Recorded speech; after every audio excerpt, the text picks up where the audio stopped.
प्रसाद की महिमा। एक सेठ जी बड़े कंजूस थे। एक दिन उन्होंने दुकान पर बेटे को बिठा दिया और बोले कि बिना पैसे लिए किसी को कुछ मत देना, मैं अभी आया। अकस्मात एक संत आए जो अलग अलग जगह से एक समय की भोजन सामग्री लेते थे। लड़के से कहा, बेटा जरा नमक दे दो। लड़के ने संत को डिब्बा खोलकर एक चम्मच नमक दिया। सेठ जी आए तो देखा कि डिब्बा खुला पड़ा था। सेठ जी ने कहा कि क्या बेचा?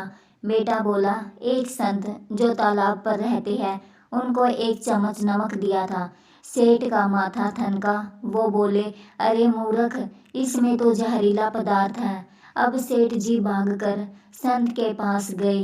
तब तक संत भोजन बनाकर भगवान का भोग लगाकर खाने की थाली लेकर बैठ चुके थे। सेठ जी दूर से ही बोले, महाराज रुकिए, आप जो नमक लाए थे नमक नहीं था बल्कि जहरीला पदार्थ था। कृपया करके आप ये भोजन ना करें। संत जी बोले, भाई हम तो प्रसाद लेंगे ही क्योंकि भोग लगा दिया है। भोग लगाकर भोजन छोड़ नहीं सकते। अगर भोग नहीं लगता तो भोजन बेशक छोड़ देते। ये कहकर संत ने भोजन को प्रसाद समझकर खाना शुरू कर दिया। सेठ जी के होश उड़ गए। वो रात भर वहीं बैठे रहे। सेठ को रहकर ये चिंता सता रही थी कि अगर संत को कुछ हो गया तो बड़ी बदनामी होगी।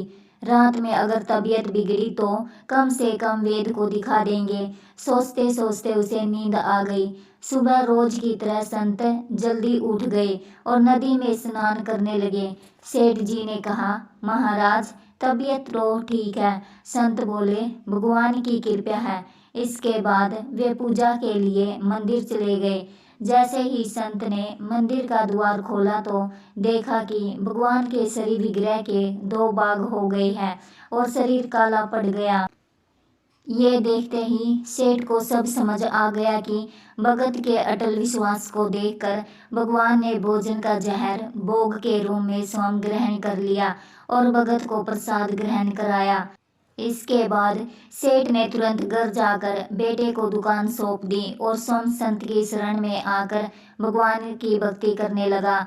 सनातन धर्म की जय। आशा करती हूँ आपको यह छोटी सी कहानी पसंद आई होगी। अगर कहानी पसंद आई है तो चैनल को लाइक और सब्सक्राइब करें। राधे राधे दोस्तों।